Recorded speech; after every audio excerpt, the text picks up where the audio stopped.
ፍቃዱ ወይ እስቲ ድክም ብሎኛል። በእናትህ ግን እያመመኝ ነው። ምን ነገር አሰራልኝ?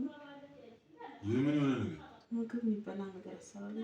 ያመመኝ ነው። ምን ማለት ነው? እንዳይመምሻ እኔን እዛ ኪችን ገብተህ ምግብ ስራ ያልሽኝ ምን ችግር አለ ብትሰራ?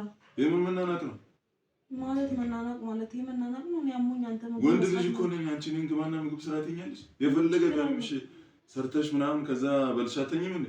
ምን ማለት ነው? እኔ እኮ አሁን ስላመመኝ ነው ትሰራልኝ። ወንድ ልጅ መሆን ምን እና ወንድ ልጅ መሆን እኔ ኪችን ገብቼ መርመም ከዚህ በኋላ ማለት ነው እንደዚህ አይነት ነገር ምግብ ስራ በዚህ ላይ እንዲያደርግ ነው ነግሬሻለሁ።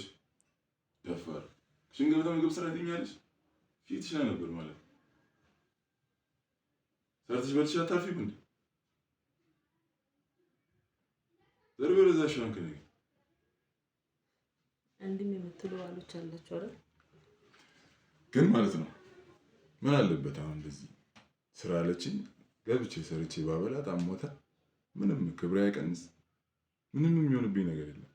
በነገራችን ላይ ከቤቷ ስታመጣ ግን እንደምትንከባከባት ነግረን ነው ይሄንን ታውቃለህ። እንከባከብሻለሁ አመርሻለሁ ብለን